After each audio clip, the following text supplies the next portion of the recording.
This is an SM Media production.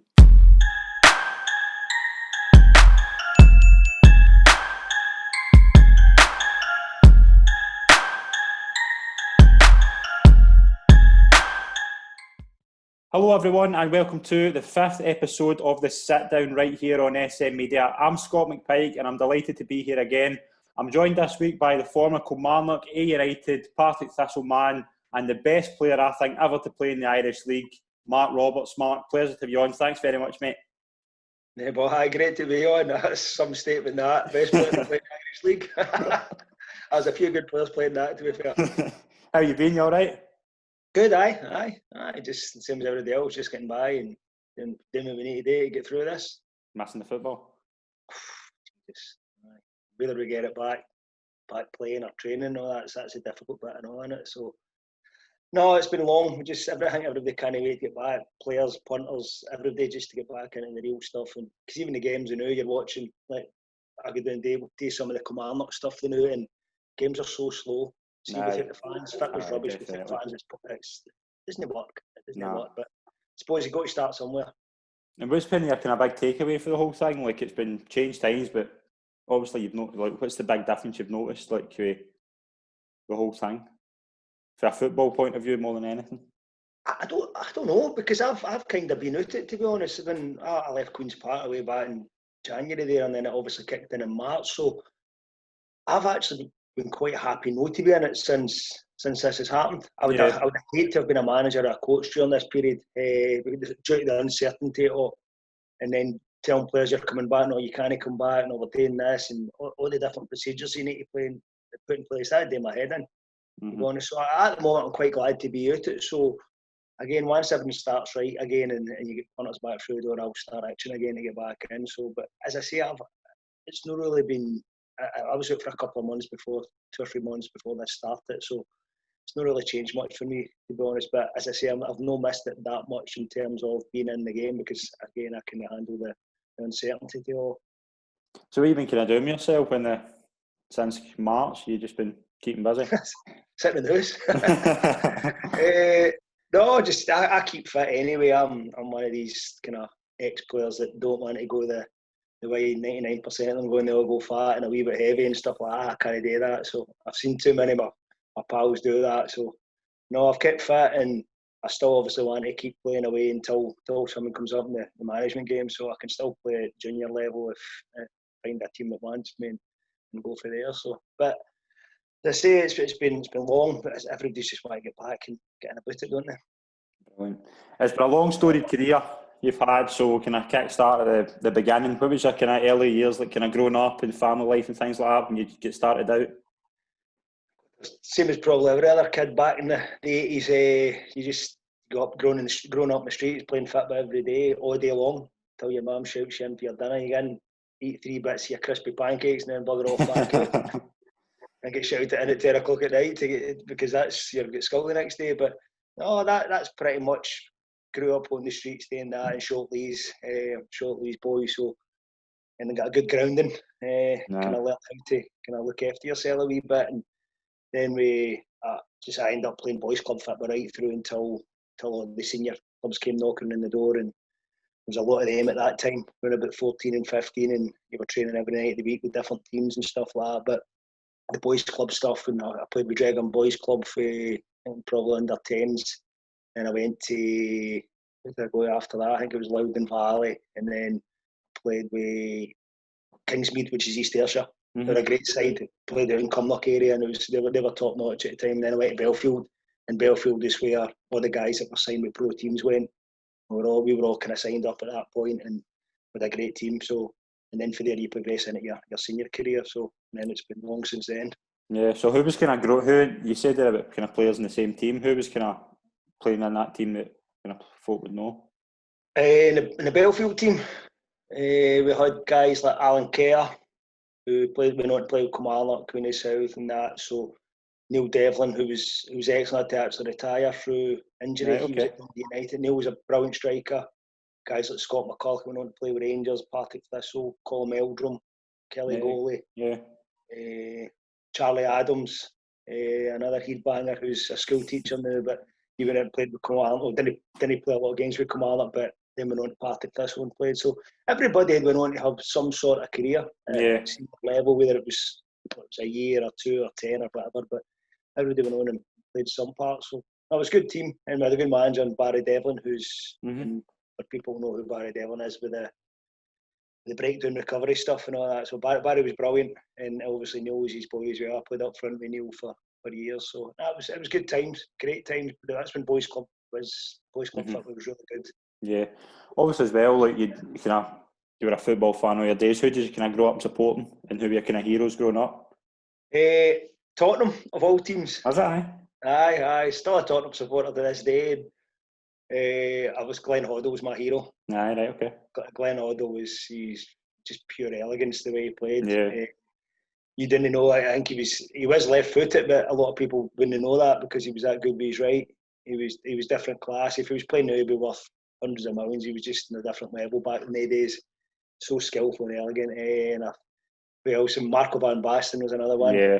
He broke through. He was a hero, and Maradona obviously was the kind of main guy at the time. But they were probably the three heroes.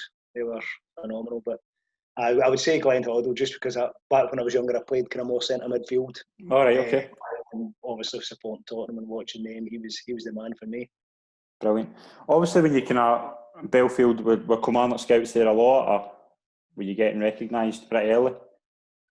Aye, pretty much. I think when you were kind of one of the better players around about that time, you always had people come watching. But it wasn't just Kilmarnock that came and watched Belfield games, because we played in the Glasgow League.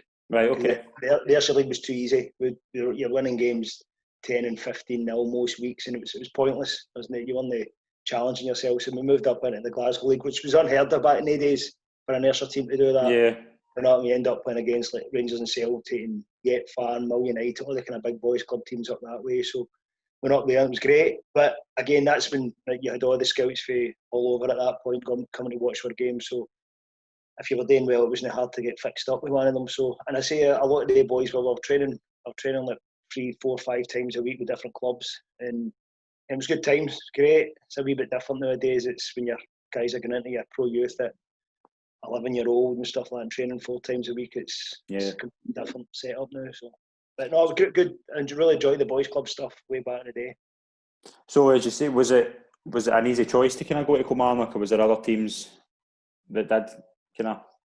No, I had loads of options. I was down at Man United a few times, and they asked me to sign as well. All right, okay. That was at 5. That would have been at 15 before I signed with Kilmarnock. Rangers had asked me to sign. I'd been in training with Dundee United, Motherwell, Hibs, Celtic, loads of teams. Aston Villa were interested as well and things like that. But I've been down to Man United a few times. A boy Alan Kerr went down with me as well. Right, okay.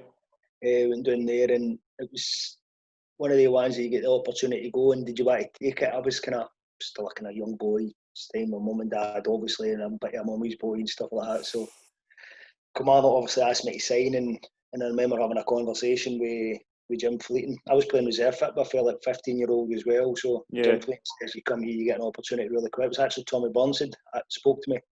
He was kind of involved with the reserves at the time, and he said, you come here, you learn quick, you'll get in the team by the time you're 16, because he thought it was that good. So again, when you're hearing somebody telling you that when you're still a school kid, a guy like Tom Burns, you take notice. And that was probably the swaying factor for me. Mm-hmm. And you get an opportunity really quickly. And I did. I left school in the end of December, and I was in the first team. I made my debut in the start of February. So again, he was right in what he said. No, don't get me wrong, it wasn't the most memorable debuts, but we'll get into that.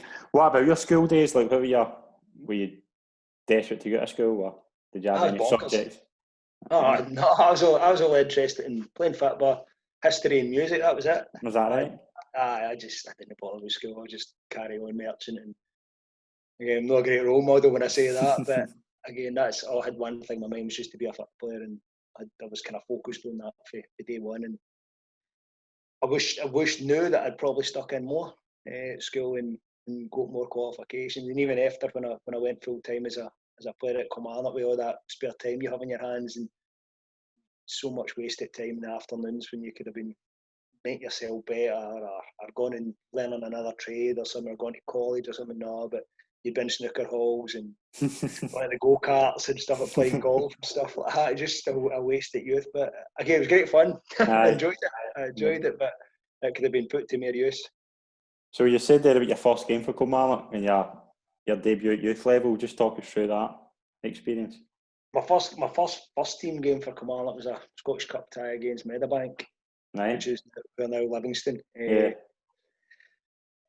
We play. I was a sub, and we come on. I think I come on after about an hour, and within 20 seconds, I punched the ball in the net and get booked. Nice. So that was a great start. I actually thought I'd scored. I was running away cheering as if I was the hero. I cared, but. And I always remember Tommy Burns saying to me about this. He goes, "You cost me that's £500 it cost the club." And Jim Fleeton was got Daly's dinger because if you get booked in 8 days in the Scottish Cup, it's £500. So is that right? That was a good start. And it went to a penalty shootout, and I missed a penalty. I know. So it was the walking up to take the penalty, cocky 16-year-old thinking, nothing phases you. I don't even know if the shot has actually reached the goal yet. It was that bad. So it was a rubbish penalty, but these things happen.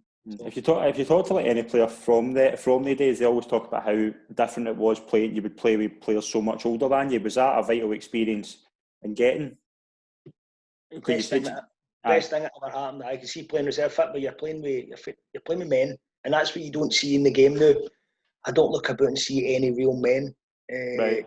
It's strange because football's a kind of younger game than now, but back in the days when I was breaking into the reserve team, I was going in there with guys like George McCluskey, Craig Patterson, Billy Stark would be playing, Tommy Burns would play, even Bobby Williamson. If they weren't playing in the first team, they always played in the reserves on a Monday night, and that's who you were playing with.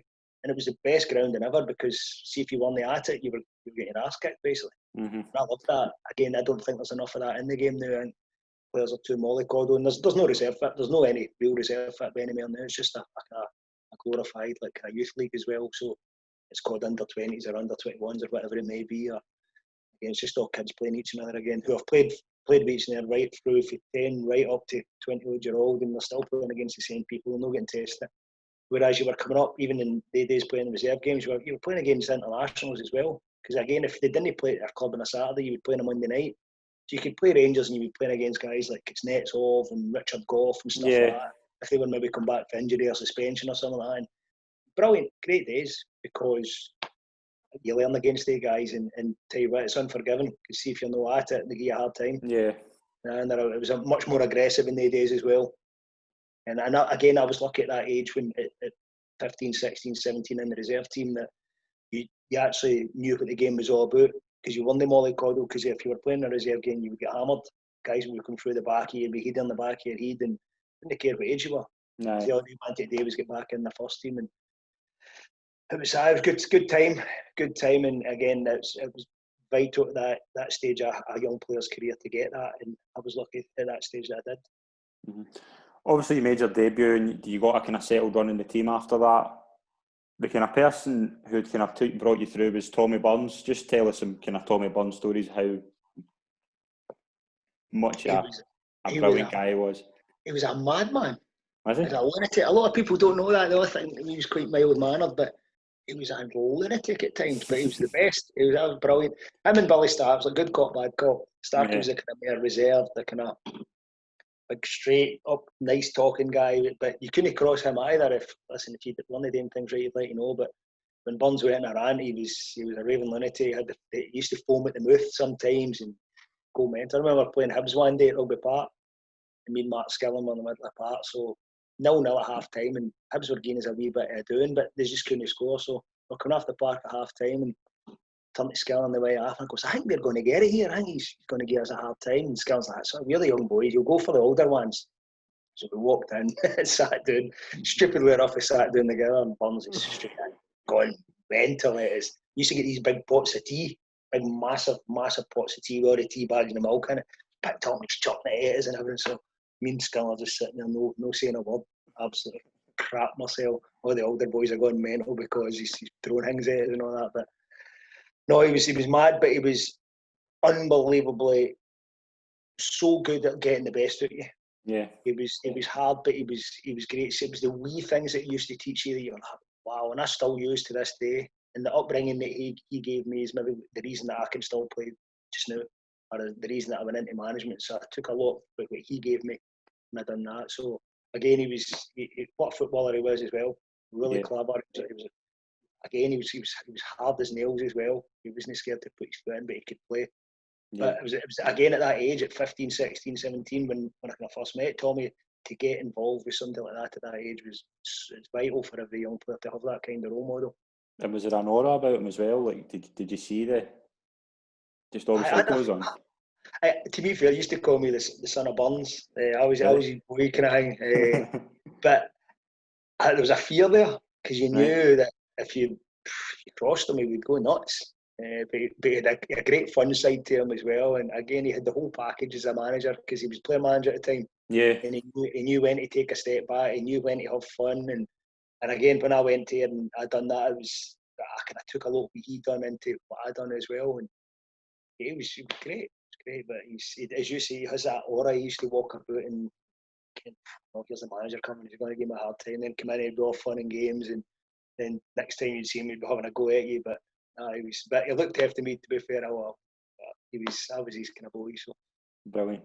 You can imagine, as you're kind of starting the team just as they were trying to gain promotion. Like, your game promotion was in 92, 93. Was it the year before that? We came up on 92, 93, aye.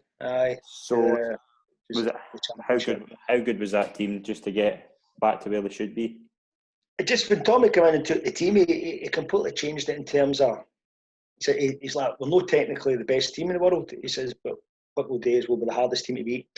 And he got us playing a certain way. And that year, it probably never even really kicked in until we went into the Premier League, but he turned us into a pressing team.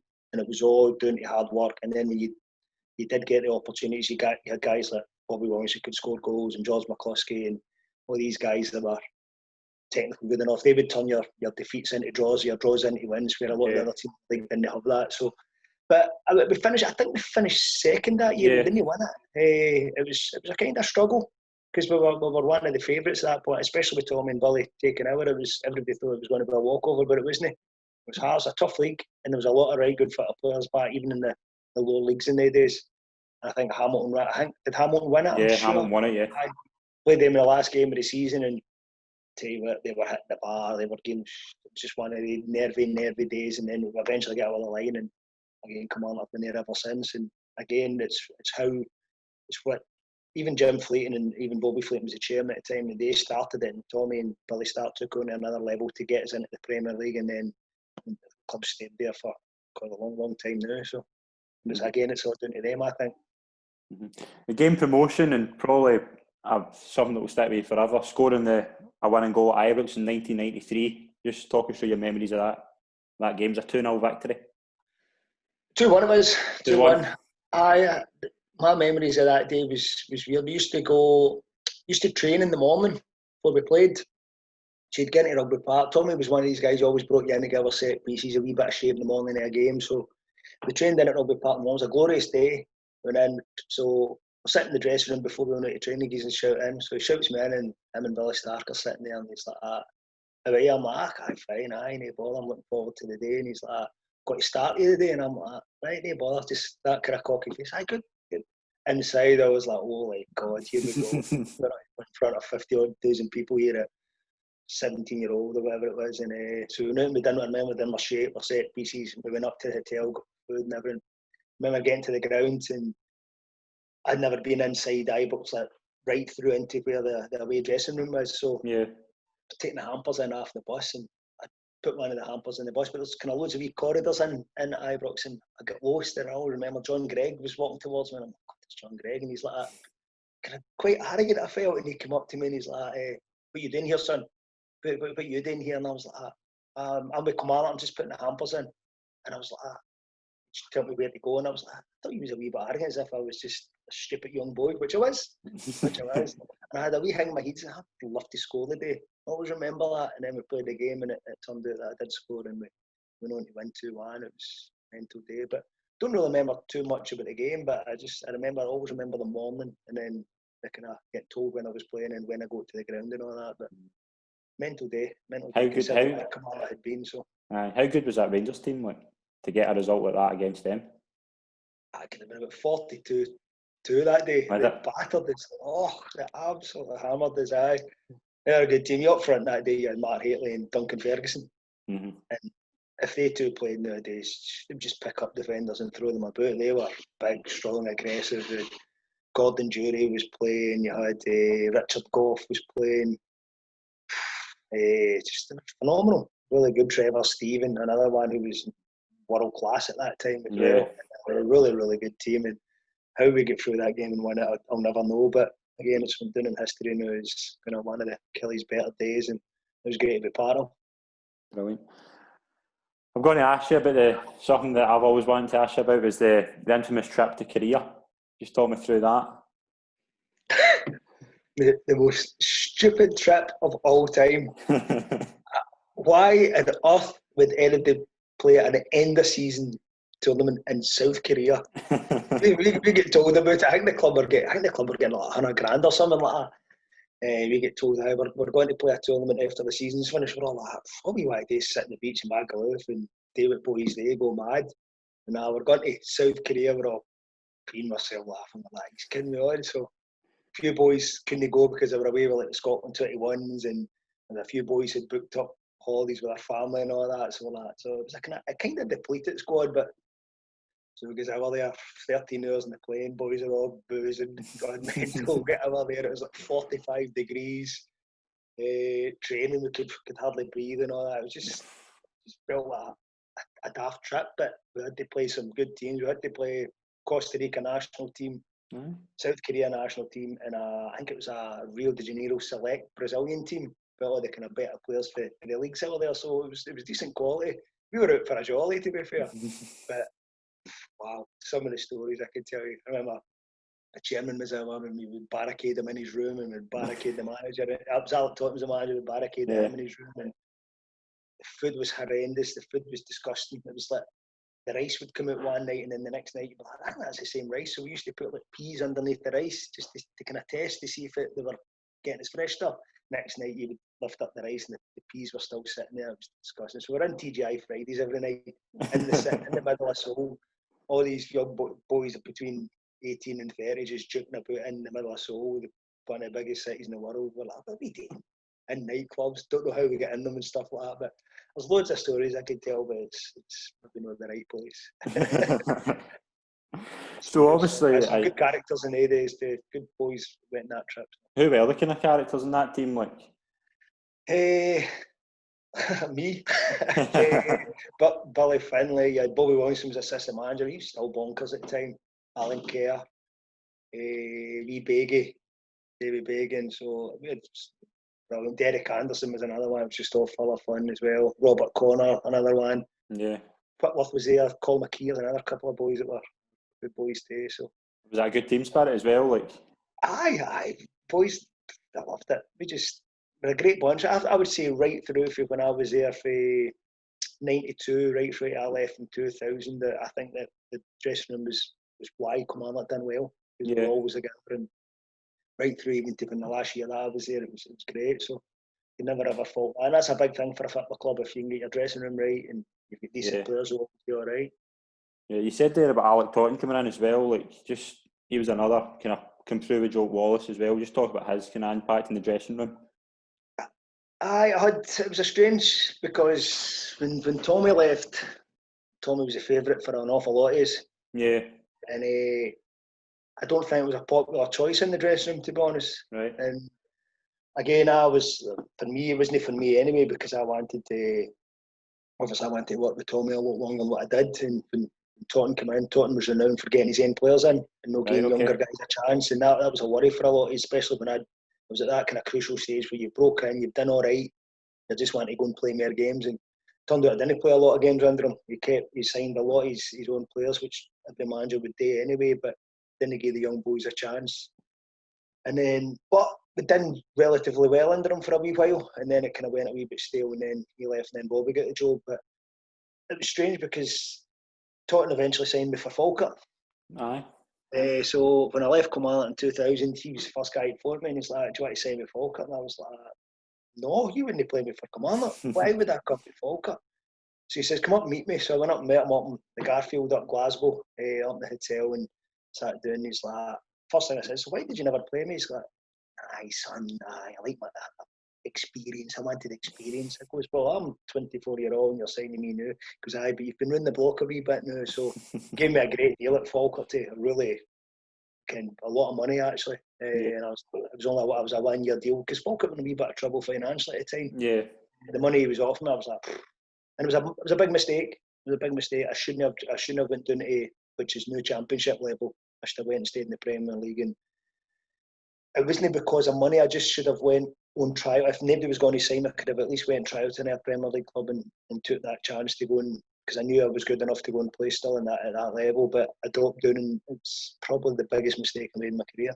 Oh, right, okay. Bobby Williamson comes in after that. Obviously, he was there. He'd been there all through your spell. The kind of pinnacle of his time was the Scottish Cup win in 1997.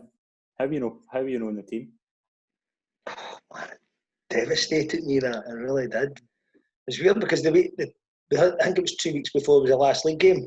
Right. Paul Wright got a bad injury. I think he got his thigh all cut, and he was struggling with it. And he probably wasn't going to make the cup final the way everybody was talking. So I came in and played against Aberdeen. I think I was on the bench against Aberdeen, so I was like, right, at least I'm involved here. At least I know I'm not going to be too far away from being involved in the cup final day. And eventually, I think he came to me 2 or 3 days before the final and says that you're not going to be stripped. And I was like, it's a horrible feeling. It was me and Alan Carey pulled in at the time, both at the same time actually, and told us we weren't going to be in the squad.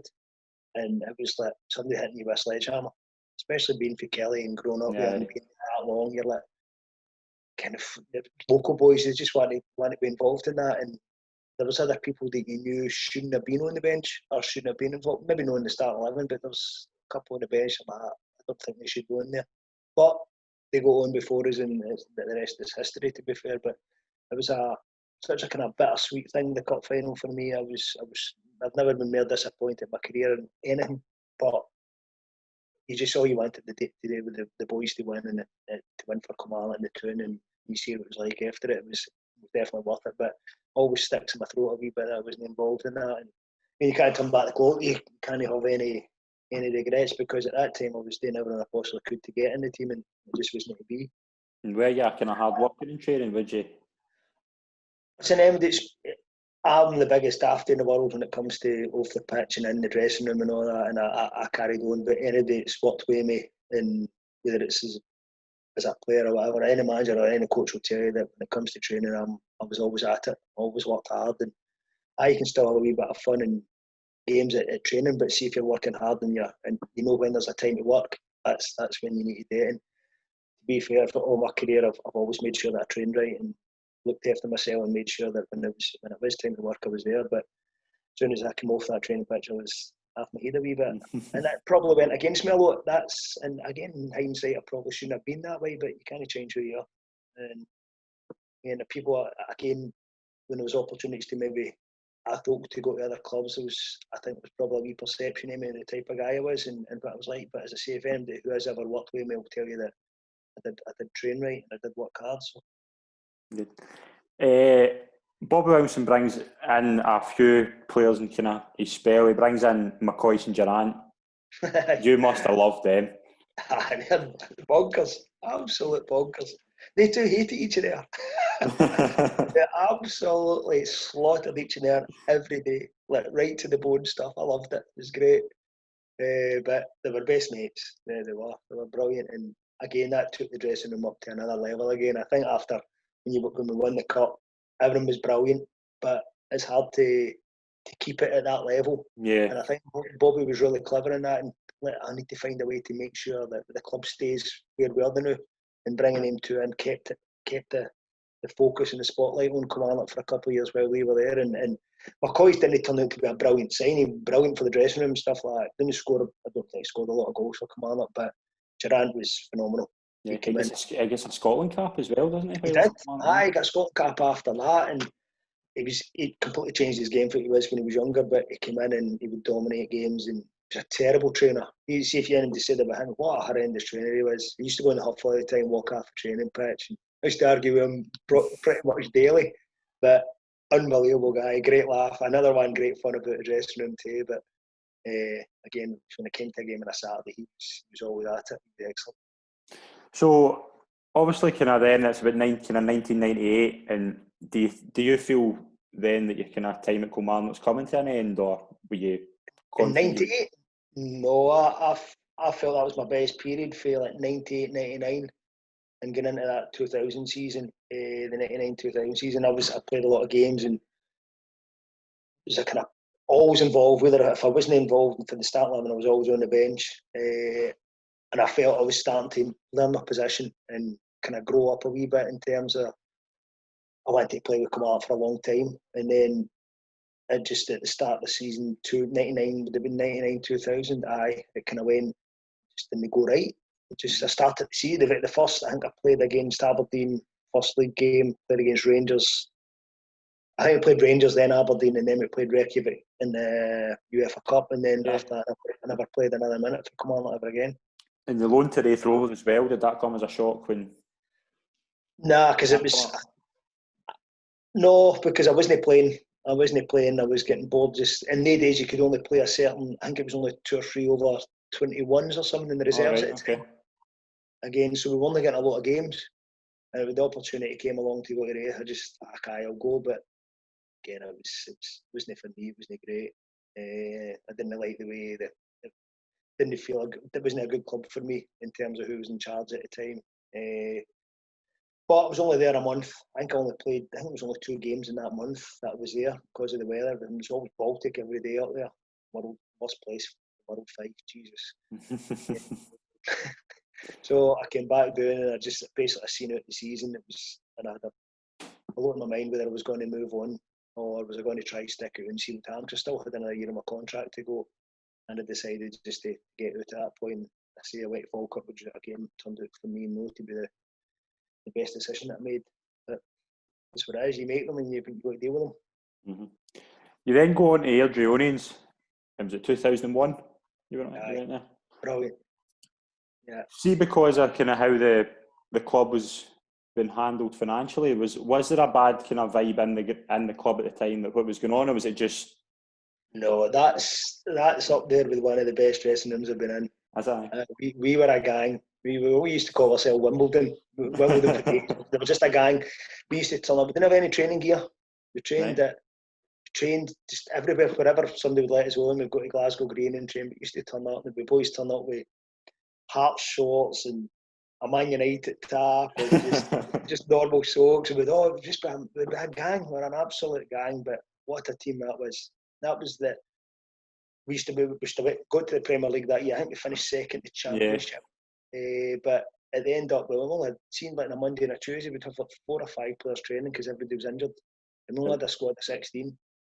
And it was so, even the manager, Ian McCall put himself on the bench one game up at Willis County. Ian McCall was, at that point, wasn't the skinniest of guys. Still isn't he, to be fair. But we know, thank me for saying that. But if he'd kept everybody fit, we would have won that league easily. And I think Partick won the league that year and got up. But we had guys in the team, as myself, there was Jerome Varai, we had Owen Coyle, John Henry, Big Neil McFarlane that played with Kilmarnock, Alan McManus, Kevin James, Alan Ferguson, the goalie. We had Sandy Stewart, again, loads of experience in the team, but loads of ability, and we were excellent. What a great football team we were.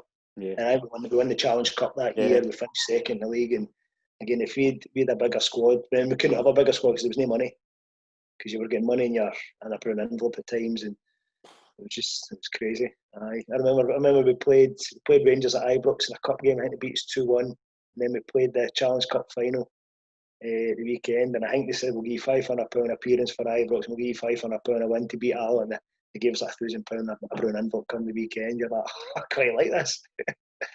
None of us got through the books, I don't think, at that point. Needless to say, the club went bust, and it became a bit of shambles at the end of it. Just when you touch on Owen Coyle, how good a player was he, and as a manager?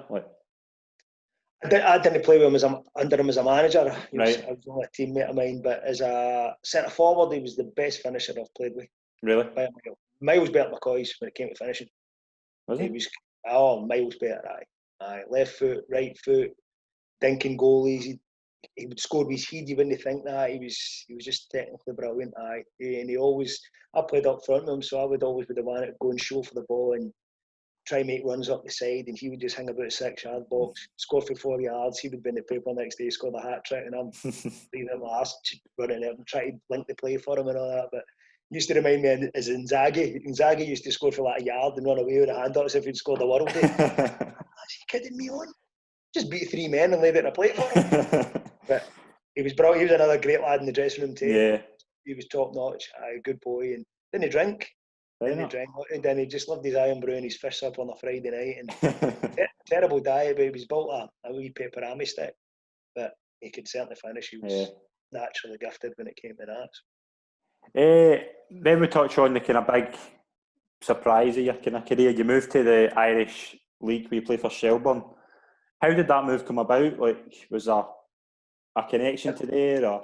It was actually through Owen Coyle, because when Airdrie went bust, I was one of the ones you're kind of in limbo. You didn't know what you were going to do. And, I don't know how Owen knew Pat Fenlon. Right. Coyle phoned me up and he's like, Pat Fenlon's what he talks. And I was like, who's Pat Fenlon and what club's he at? And he's like, he's the manager of Shelbourne. And I knew who Shelbourne were because we played in the Cup Winners' Cup with Kilmarnock against them. So I knew they were the kind of the top team over there. I was like, I am. God, that sounds quite good. So he got on the phone. He said, "Do you want to come over?" I think the season had started. It was only because they kind of went. I think they went July to February. I think it was, or something like that. Whatever it was. I was like, "I'll come over. I'll come over." So I went over on the Friday morning. Trained in the Friday morning, and they were playing. I think Drogheda on the Friday night. He says, "Do you want to go on the bench as a trialist?" I was like, "I ain't bother." So after the game, he came out and he gave me an envelope. And again, Shelbourne was. There's a guy called Ollie Byrne that was the chairman who had something to do with Shergar and stuff like that. He was a crook. I think he's dead now, to be fair, but there's another club went bust. Come up to me the Friday. I hadn't signed, all they played as a trialist mine, and they come up and they gave me an envelope with all this cash in it. And I was like, what's that for? He goes, that's your wages. I goes, a gaffer playing this morning. I've just sat on the bench and I come on for 25 minutes, you're giving me that. So we'll have a wee chat. You can go home and then come back and have a wee chat with you, what to sign. So phoned me up and he's like, it was £900 again, or €900 he gave me. I'm like, one day, I was like, I quite like this. So I was quite intrigued by it because I wanted to try something a wee bit different. So he gave me the phone call and he says, well, we're playing the Champions League qualifiers against Hibernians of Malta. We're going out for a week before it to acclimatise. And I was like, right, okay. And when we come back, we're playing Man United in a friendly. So we played them on the Thursday and we're playing Man United on the Sunday. So it was a time when Roy Keane had see the World Cup when he went AWOL or he left and came early. I think it was the South Korea World Cup. Yeah, that's right. So that was his first game back for Man United. So we were playing him on Sunday. So he goes, it's obviously Keane's going to be playing, so it'll be a full house. It's Man United. They'll bring all their big guns. And I was like, aye, okay. So I signed with them. When I played against, actually straight into the team, played against Hibs of Malta. Came back, played against Man U, and Man U had guys like Keane and Veron, Blanc, Van Nistelrooy, all these guys. Bartek. It was all the big guns apart from the English ones because I think they'd go further in the tournament. So in the World Cup, so it's like, oh, this is no bad over here. I loved my time. I was there for. It was pretty much the full season. I think it went from July right through to February, whatever it was, and then when I come back, it was great. What a great time I had there living in Dublin. What was the standard like? Was it a good standard? It was very good. Aye. It was probably low-end Premier League, top-end Championship, Scotland. Aye, and that was the thing that I was kind of worried about going there because it was a lot better than the Northern Irish League. It was a lot better than that. But when I was there, the training was all professional. Pat Fenlon was a great manager. Really enjoyed working under him. Everyone was every day training. You were at it again. He was one of these guys who didn't let him mess about. So it was great, and I enjoyed it. Great time there. The guy Wes Hulhan that went on to play with Norwich. Yeah, that was my buddy over there, and he was just kind of coming through at the time, so I took him under my wing, which wasn't a great idea for him. But he went on to have a great career. He's a multi-millionaire now. He played a long time down in England, and again we had some great time. Again, loads of stories. We were joking about Dublin city centre and stuff like that. So, but and I remember Pat Fenlon. He actually ban Wee Weasel for actually living in my house. He was not allowed to come near the house and all that. The chairman owned all the houses in the bit that I stayed, so they all knew when he was there, but he used to get pulled in the office all the time, saying, "Can't he be in your house, you're a young boy," and all that. I'm in Dublin, he daft. So you win the league. How was that? Probably one of the best achievements of your career, winning the league. I don't know. No, I just there's loads of different things. I would say the promotions I were here with Ayr and Partick were great because I was kind of fun favourite with the fans I were here in at the two clubs at the time. So again, that's probably not a bigger achievement. Probably felt the best thing that ever happened to me, and how good it made me feel. And again, I was a big part in with the amount of goals that I scored for the two clubs. So, but again, the Dublin playing over there was great. It really was. And again, I'm glad I experienced it to go and stay in a city like that for a wee while. And again, it's probably the right time to do it, to get away from Scottish football and try something different. But when that was done, actually, they wanted me to re-sign again, but I decided I wanted to get back, and because I didn't want to get forgotten about in Scotland. And a wee bit, I was in limbo for a wee bit and didn't enjoy my football for a wee while. That was probably my least favourite time in my career when I came back. Maybe I shouldn't have done that, but You came back to St Mirren. Like, how was that? Was that who signed you for St Mirren? It was John Coughlin. Right. I came back, and Owen Coyle was the manager of Falkirk at the time. Right. Sorry, Ian McCall was the manager of Falkirk. So I went in there, and I trained. When I came back, I went in and trained, and he offered me a contract. He offered me a couple of years, whatever it was he offered me. And I was going to sign it, but he's phoned me up the day before I was going to sign, and he says, just to let you know, I'm going to Dundee United. Right. But whatever you do, don't sign with Falkirk now. And I'm like, right, okay. So, no bother. So he goes to Dundee United, he phones me up again. Listen, he goes, I'll tell you what, I'll bring you in the summer. He goes, I'm going to get in here, fix stuff at Dundee United, and I'll bring you in the summer. I was delighted. But I didn't want to be at Falkirk because he wasn't there. That was the only reason I was going to sign with Falkirk, because I didn't have a great relationship with the fans there. So, but I knew he would have got me through that in terms of kind of smooth the other type of thing. So, end up no going and signed me with St Mirren. And wow, it was just what a terrible club that was at the time. Why was that? I don't know. It wasn't a great atmosphere in the place. I didn't like it. I went in and I signed it when I probably shouldn't have signed, but I done it because I just wanted to play at the end of the season. So I had this Dundee United thing in the back of my mind. So I was like, right, I'll go in here, I'll play at the end of the season, and then I'll go for there. But I didn't do myself any favours going there. I didn't do myself justice. And again, you learn from your mistakes. That was another one that I probably made, that I didn't really throw myself into as much as I should have, because I had some in the back of my mind that I was going back to the Premier League with Dundee United. And again, I only played there for, I think, February right through to the end of May. And it was only about 5 months. Gus got the job after that, and I got offered a 2-year deal at St Mirren actually before Gus got the job. This and I think it's weird, and it was one of the ones, because it was a 2-year, I was thinking about it, but I spoke to Ian McCall, and Ian McCall spoke about a contract at Dundee United, somewhere to stay and stuff like that, and I was like, ain't no problem. So I told someone I wasn't going to sign. Then at the last minute, Ian McCall pulled the plug on it and said the chairman was a bigger name, and I'm like, that. Just jumped in a 2-year deal with St Mirren. And I went back to St Mirren, they said, nah, deal's off the table. I was like, so basically I had gone for having a 2-year deal at St Mirren with Gus McPherson coming in to be the manager, and obviously I had a deal at Dundee United that both fell through within the space of a few days, so I was kind of stuck at that point. And that's football for you. It's mad. Right place, well, it was wrong place, wrong time kind of thing for me. Yeah. You went back to Airdrie though after that. Did you notice a difference with the kind of how obviously it was a different club technically, but did you notice that there was a big difference? You knew it was run right then. Once I went back there, again, I dropped down to what would be League One now. Yeah. Was that a great idea? Because all I wanted to do was try to kickstart my career a wee bit. So within the space of a month, I thought I was going back to playing the Premier League to then go and play in League One football. It was a gamble, and I went back and I played for a while and kind of enjoyed it. We ended up winning the league. I think we got the Challenge Cup final again, and But it didn't. For the first time I was at Airdrie, it was great. It just clicked, fit it, brilliant. But this time it didn't. And I didn't really enjoy my time there. But then I got the opportunity to move from there to Partick Thistle, and that was the best. Do you think that was the move you needed? Oh, aye. As soon as I got told that, I think Airdrieonians were in the Championship at the time, and Partick had went down to League One. Right. When I got the phone call for Partick to say, "Do you want to come and sign here?" I was like, "It's Partick Thistle. It's compared to what Airdrieonians was. It was a much bigger club." Yeah. And I spoke to Sandy Stewart, and Sandy's like, "Listen, I don't particularly want you to leave." He goes, "But if you want to go, they want you to get in training on the Friday. If you want to get in training, see what you think, and then give me a phone after training."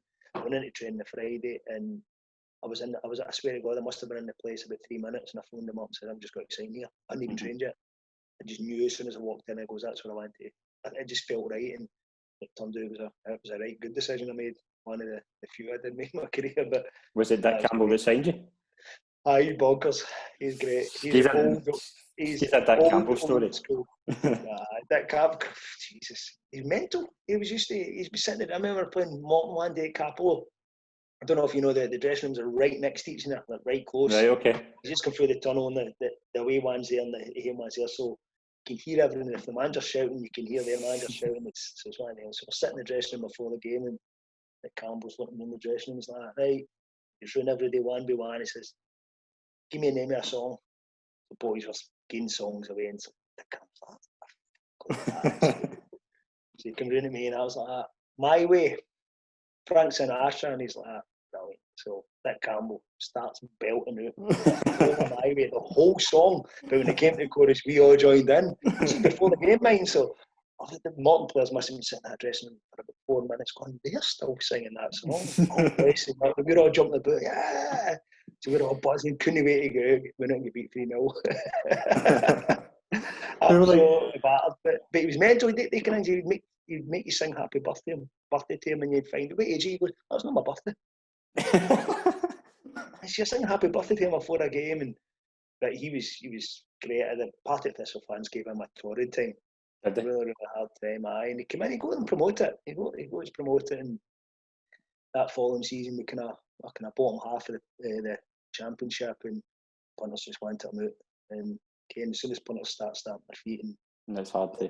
There's chairman and board of directors, and when they read all these websites and fans forums and all that, they're not strong enough to turn around and say, "No, we'll stick by a manager."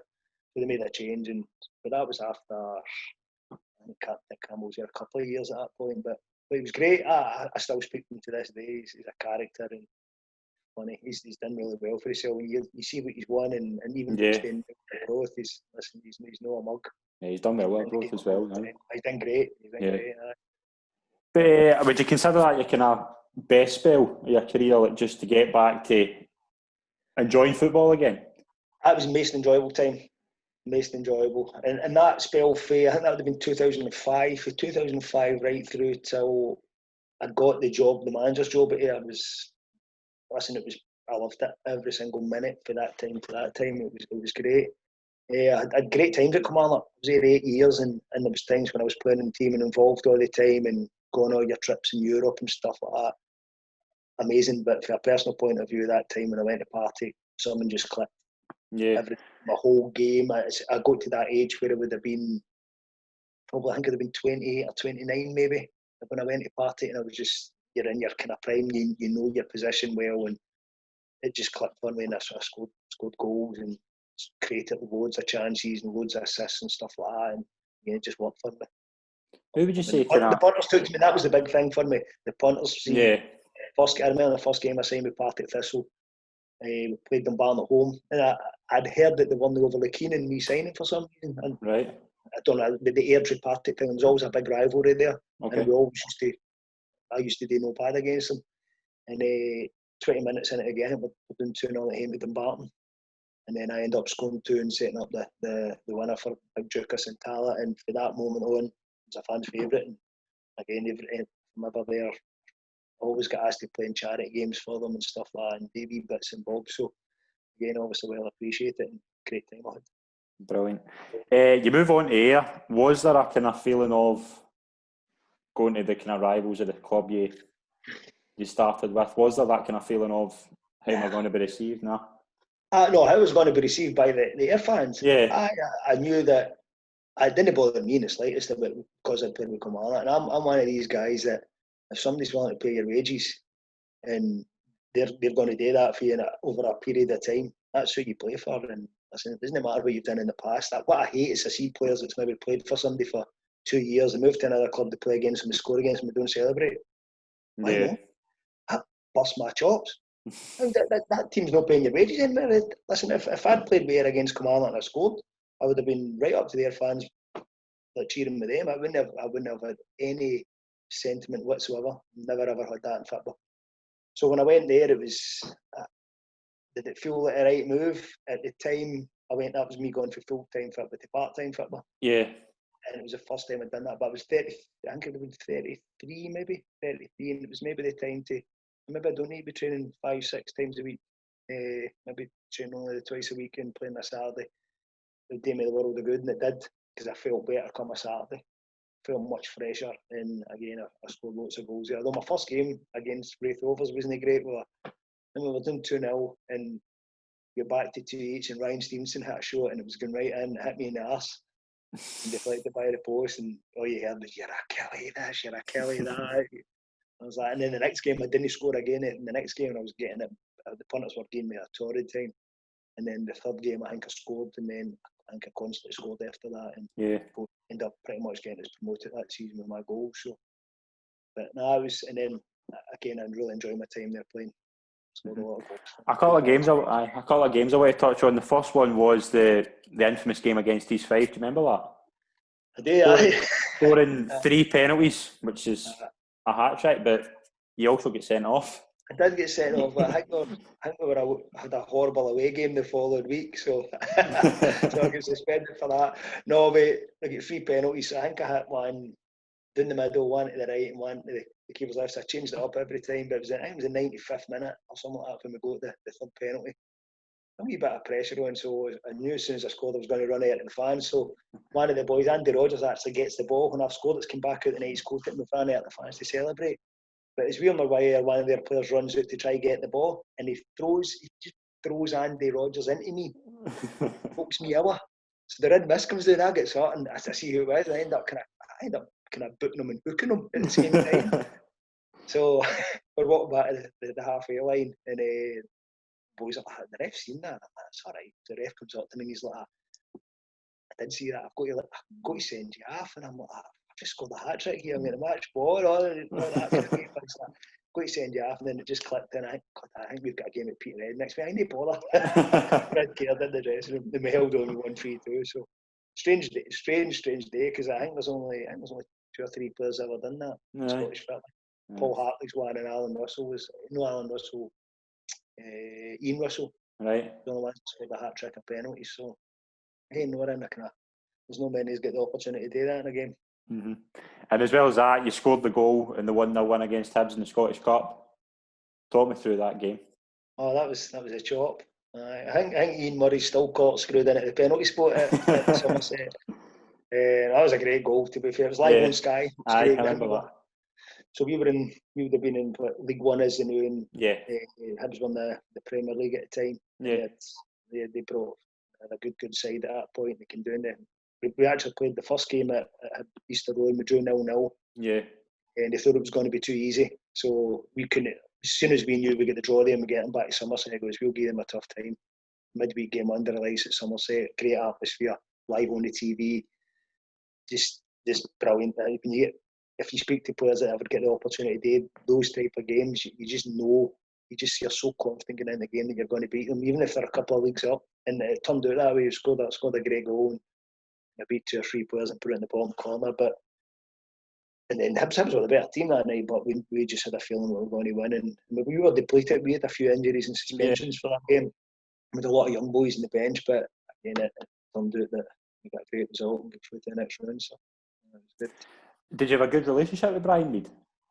I did, aye, great. But funnily enough, Brian has no spoke to me since the day that I got their job, which was disappointing for me, aye. And maybe Ashley made an effort to speak to Brian, but think Brian thought stuff went on behind his back there, which it didn't. And there was always rumours going about if Reedy had left or things weren't gone right.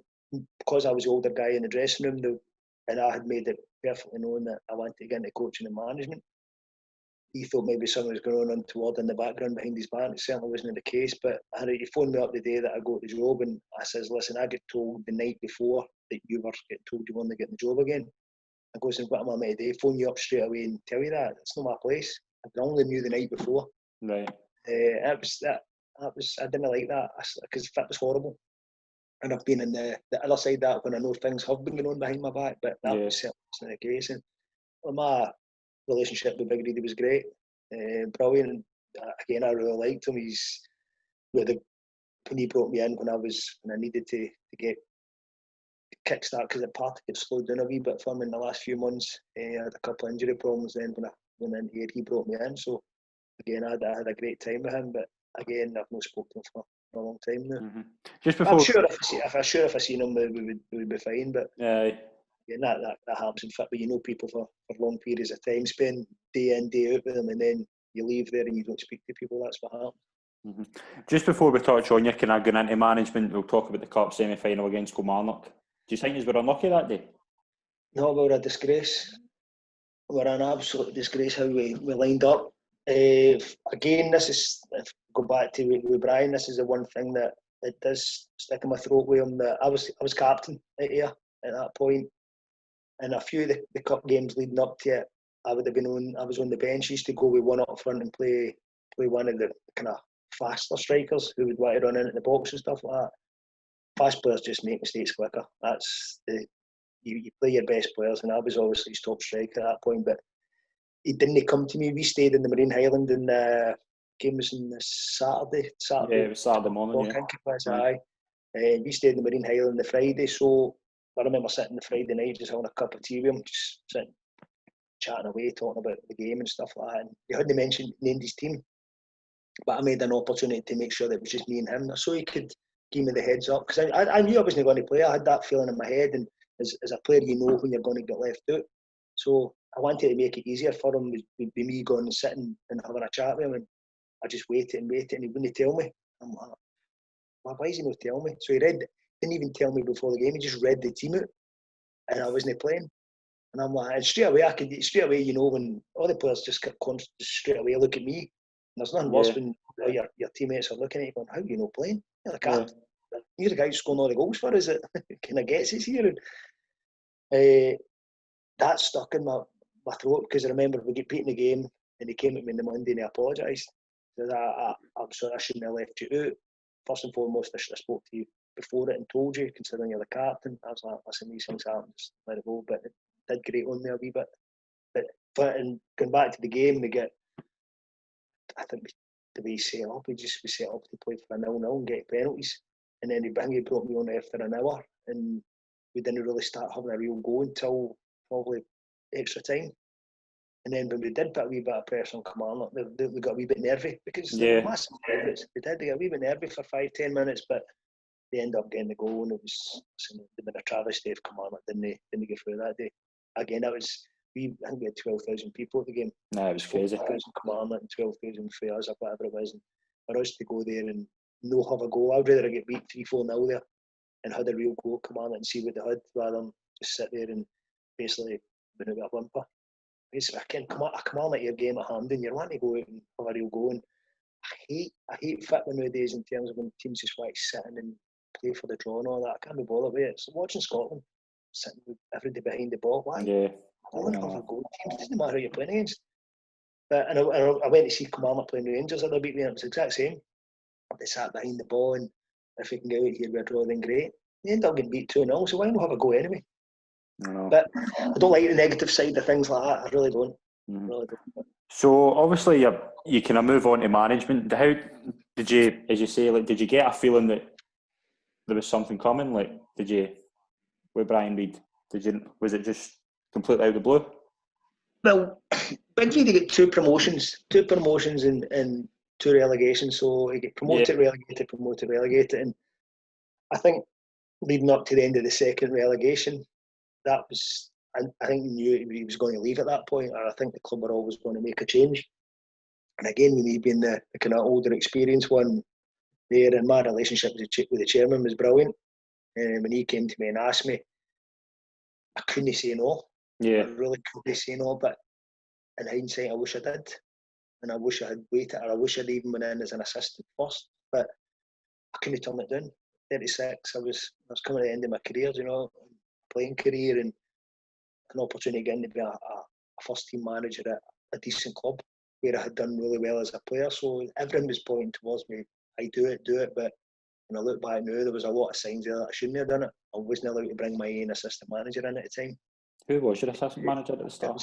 It was David White who was in there. He was the head of youth, and right. I grew up with Davy for playing the East Ayrshire Boys Club in at Belfield, and he was in at Kilmarnock as well when we signed as kids. So, but I needed an older, experienced head in with me, and it wasn't until the second year that I got Andy Millen in. Yeah. I wish I'd get Andy Millen in the first year, and then I could have went and played for a full season, which would have made us better because I still had a lot in the tank at that point. And it was a tough job to be a player manager as well, really, unless you've got that strong, experienced guy on the side with you. But tough job. And once I did leave, once I did come out of that relationship you built up with fans, you've done well as a player, you've scored a lot of goals, it goes because all they remember is it didn't work for me as a manager. But I didn't get any support there, no financial support whatsoever, and I don't care what anybody says. I know what players were on when I left. I was signing guys like Gary Harkin for £900 a week. Yeah. My highest pay was £300 a week. So when you look at it in that scale, how can you succeed? I was expected to go and beat Dunfermline, who were full time, Queen of the South, who were full time. Rangers were in the league at the time as well. Yeah. I mean, you can't compete with that. We were the second most budget in the league, but Brecon had a bigger budget. Stranraer had a bigger budget. So, and people don't believe that, but I know exactly the numbers of what I had to spend on players and what other teams had to spend.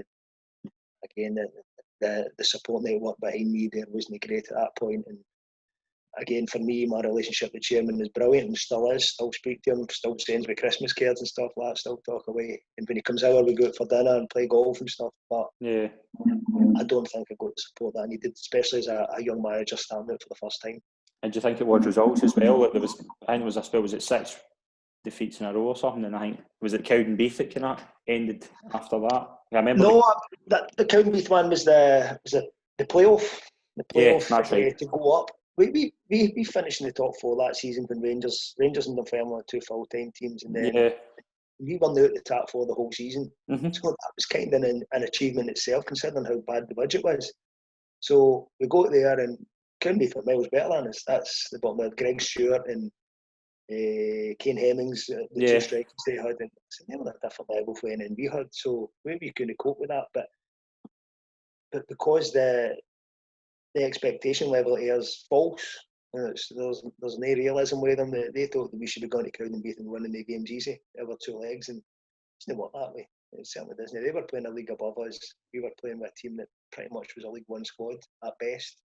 Maybe even some players that could probably maybe play in League 2, but they were playing with players that was look at the likes of Greg Stewart, who's went on and had a really good career, done well with Kilmarnock, obviously been at Rangers and still at Rangers. So Kane Hemmings went down south as well. So I got a tough time after that, and I soul searched in that summer whether I was going to continue.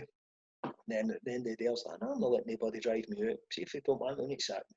That's the way. I'm not walking away from nothing, because if you walk away, you look as though you've gave up, and I didn't give up. I had to go and fix it. Again, the budget we got the following season was difficult to compete again, and paying guys £60 a week, £80 a week that was in the squad, and we got a lot of injuries. I couldn't bring other players in because there was no money there, and then obviously it went pear-shaped at a point. So you knew it was coming. That's the horrible bit. Did you know it was coming? Oh, aye, you know it's coming. And I remember saying to Andy Millen, I think we started the season really well. I think we won the first 2 games, and I'm like, after about the 4th game, I said to him, we've got a couple of injuries, we'll be at the door at Christmas. And I ended up was at the door on, I think it was probably the middle of December. Yeah. I just knew this squad's poor. It's so poor, and I can't go and sign anybody else. There's no money. That's the best I can get for the money that I've been given. And it just wasn't good enough. It wasn't. And against I regret, because I loved my time there. But the fact that I left on such a sore note will always stick with me. To be fair, as I say, as a player, I loved it. As a manager, I didn't. So you move on to Clyde as a player. Like, did you feel the kind of less stressed back playing? Just nothing else to worry about. Just that was it. That was it. Actually, I came out here and Dan Henderson, to be fair, phoned me up, said, "Do you want to come in and train?" And I'm like, "I ain't bother, because I wanted to just kick a ball about." I was at that stage where all I wanted to do was play football again. I was whatever age I was, 39 or whatever it was, but I'm fit, so I can still do it.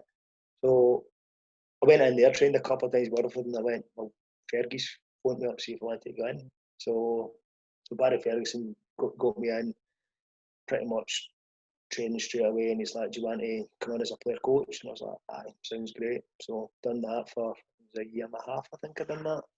Again, I got to that stage where when you've been a manager and then you go there as a player, and I didn't play as much. Obviously, I was 40-year-old at that point, so I wasn't playing as much as what I wanted to. Yeah. And I wasn't making any big decisions in terms of you're basically hired help for a manager. And me and Bob Malcolm were just these kind of understudies, and you're like, I don't want to do that. I really want to go out here and I want to go and be my own guy again, or I want to just go back and play. And I decided to just leave, and then I went and played with Waterford for a couple of seasons. What was Barry Ferguson like? What was Barry Ferguson like as a manager? Because as a player, obviously we know how good he was, but what's he like as in the dressing room as a manager? What I would say with Fergie, I would love to see Fergie at a bigger club, be better players, because I think he would thrive on that. Really, he would be brilliant because his training was excellent. He's got an idea of how he wants to play, but when you're asking League Two players to play a certain way, some of them are capable, whether they're not good enough or they don't take the information on. And that was the case. And you would see him getting frustrated. You're like, it's hard because these guys aren't good enough to play the way he wanted to play. But his training was great. He's old school to a certain extent. He knows how he wants to play the game. He's got a great work ethic. Hates losing. And you know what? He was so unselfish because he did everything for the players. And I don't think he got enough back for them at Clyde. I think a lot of them just kind of, we get this. Listen, they didn't want for nothing. They got looked after the best at everything. And I think they kind of let him down a wee bit, to be fair. And then Barry's obviously moved on and went to Kelty, and he's done well as well. But I do think he should be a manager at a much better level. But I do see how frustrated he got, and I'm like, it's hard because he's no working with players that he was playing with Rangers. He's working with League Two players, and you can't ask League Two players today, but guys like De Boer and Mixon and they guys could do. Yeah. So you move on to Queen's Park. You move on to Queen's Park with Gus McPherson. Like, was that just I want to work with Gus? He phoned me up. I was playing with Waterford, and he phoned me up. He left a voicemail, says phone me. So I phoned him up, and he's like, "Do you want an assistant manager's job?" Phone me back, let me know, and put the phone down me. I was like, "Yeah, wee shit." So to annoy him, I let it go for a few days. I had a wee think about it, and I phoned him back up and said, "Aye, right, I'll do it." I spoke to Dan Henderson, says I'm going in there to be his assistant manager. But goes in there, I was there 3 weeks, and that he'd buggered off to St Mirren, and I was left as a kind of interim manager for a couple of games, or 3 games, I think it was at that point. So I only lasted 3. I think he couldn't handle me anymore and buggered off. So. And he hadn't worked with me in that capacity before. So was there when you get offered the Queen's Park job, is there a thought of it didn't go well, it didn't go so well the first time? Do you have that thought of, do I want to do this again? No, I was itching for it, to be fair. It was a completely different scenario for Ayr United. The expectation is never near the same. The punters on the think, we should win this, we should be doing this. Where at Ayr they thought they should be playing the Premier League and having great cup runs to semi-finals and stuff like that. That's how deluded they were at times. But the Queen's Park one was an interesting one because they were classed as amateurs, so you weren't paying them a penny, not a dime. I think they get their travel expenses, but he's had guys in the team who were getting £18 to guys who'd played 400 games at senior level, and they're getting £6 for a Tuesday, £6 for a Thursday, and £6 for a Saturday. Mental. I was like, you could hear them. There's actually coins in the wee brown envelope. It was embarrassing, but it was a completely and utterly different mindset getting in to be the manager of Queen's Park, and it was something that I really liked, enjoyed. I loved my time there, really did. And you're kind of peeing into the wind at times because you're signing players for like the juniors and stuff like that, and untried players that's maybe been at a senior club. And again, League Two is unforgiving. There's a lot of decent pros down there that know how to look after themselves and how to play the game. Whereas I enjoyed it, I loved it, but it was kind of different for the United situation. Again, what a club, Queen's Park. What a club. The facilities are phenomenal. I used to walk into Hampden on a Saturday and you're like, I must be no bad manager for these the facilities, and then you walk in the dressing room and go, aye, all right. But a great bunch of boys. I loved my time there, really did, and I was disappointed to leave. And it was out with my control where I left. So. Yeah, Scott McLean was on the first episode of this. He was telling the story about driving up with the heavy metal on. See, I used to take him up to save him petrol. Aye. So you can spend these £14 and something. So he didn't have to put it in his motor. But he's not the smartest of cookies, that wee guy. He's not the brightest, but what a great boy. Aye. Scotty was, to be fair, he done amazing for me. Gus signed Scotty, and he played him. He wanted to play him kind of either wide or just off the front. And as soon as I went in, I was like, just doesn't do enough.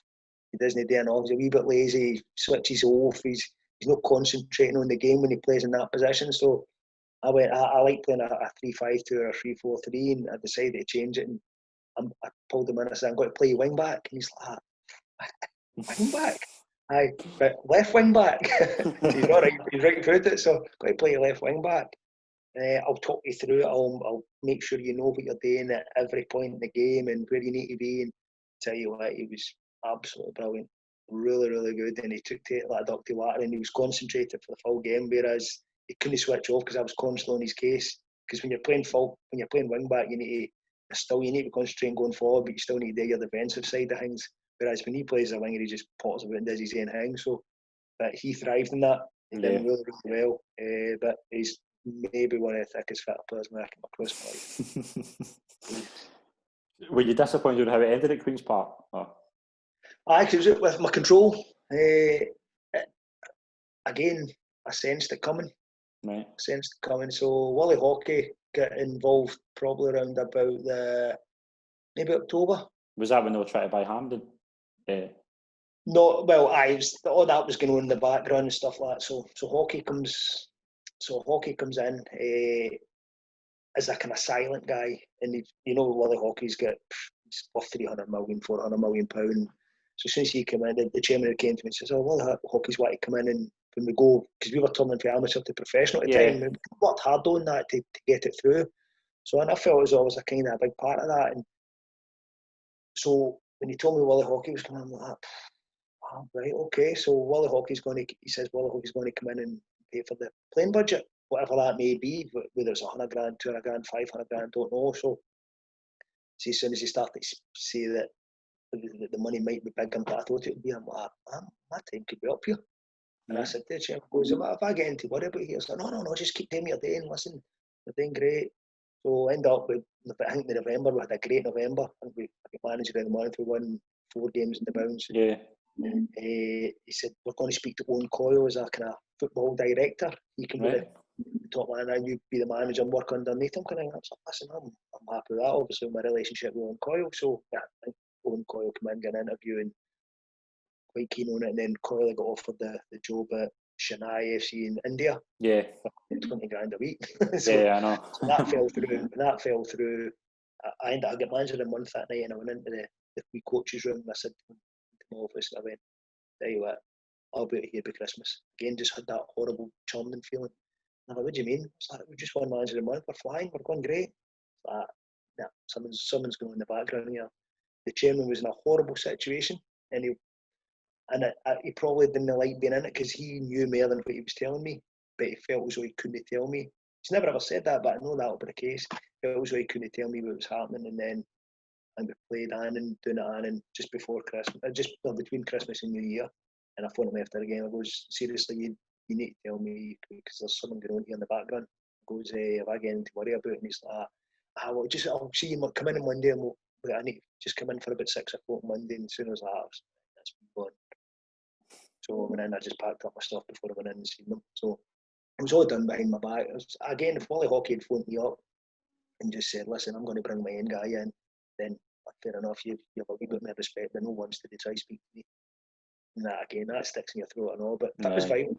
And don't let anybody tell you that it's this happy, great, everybody's all nice to each another. It's not. It's cutthroat and there's a lot of shit that goes on in the background. So, but that's what it is. And then I've been out since obviously just at Christmas last year there, and we're well the now. That's what we're up to at the moment.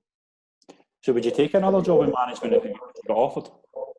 I've been offered a couple of assistant manager jobs since then, and it's no been for me. It's not been right. Again, I'm glad that I'm not in it now. I mentioned earlier, I don't want to benefit from this uncertainties here. But once it all starts and all the fans come back and they speak to all my pals, for managers and coaches, and they're away doing this on a Saturday, I'll get the itch and I want to get back in. So, I will want to get back in at some point. Right. So, but at this moment in time, I wouldn't thank you for it, you know. But we'll see. If somebody offers me something that interests me, or can I basically like today, I'll go and do it. So we'll see. Are you all right? Quick fire questions. Just to... Aye.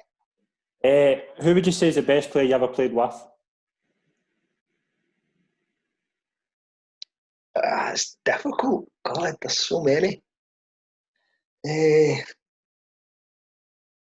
George McCluskey. Aye. Best player. Striker. Brilliant. Best player you ever played against? Laudrup or Gascoigne. Aye, probably Gascoigne because it was mere directly against him. He was just a bum pot.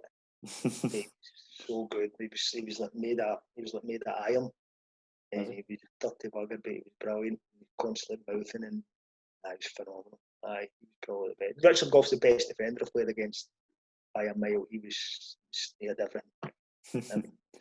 Favourite ground you've ever played at? Tynecastle when it's full. Is it? Aye. Aye, atmosphere's great. Ibrox is great too because I think I personally always done okay there, and Kilmarnock done well there, and even with the other teams with Partick and Airdrieonians have played there, done well. But no, Tynecastle when it's full and it's rock, I used to just great because it's right enclosed and it feels as though there's about 40,000 people in there in a kind of smaller stadium. Brilliant. What would you say is an interesting fact about yourself that nobody else would know?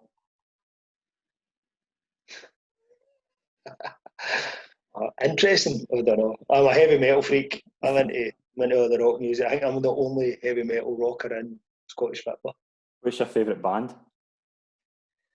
Oh God, that's tough and all. Because I like some of the softer stuff and I like some of the heavier stuff. I would say Metallica probably. Metallica. And what would you say was your favourite kind of film or TV show? The favourite film, Bad Boys. Aye. Bad Boys. Aye, definitely. And last of all, you are the best manager you played under? Burns. Aye, by a mile. Ian McCall's the best manager I've played under, but Burns is the best manager. McCall made you feel as though you were Pelé every time you played. Used to do a team talk and I couldn't wait for his team talks. Used to get butterflies in my stomach. I was like that. Used to go around every day individually and we'd get these big paper and he'd write all his notes on and he'd get to you and you honestly went out there as though you were the best player in the world. And I loved that. And listen, it didn't always work out for you when you went on the pitch, but when you did feel that way, it gave you a wee edge. It was always a great starting block for you. Mark, it's been an absolute pleasure to be on. I can't thank you enough. It's been great to listen. Thanks very much. Cheers. Cheers, pal. Cheers.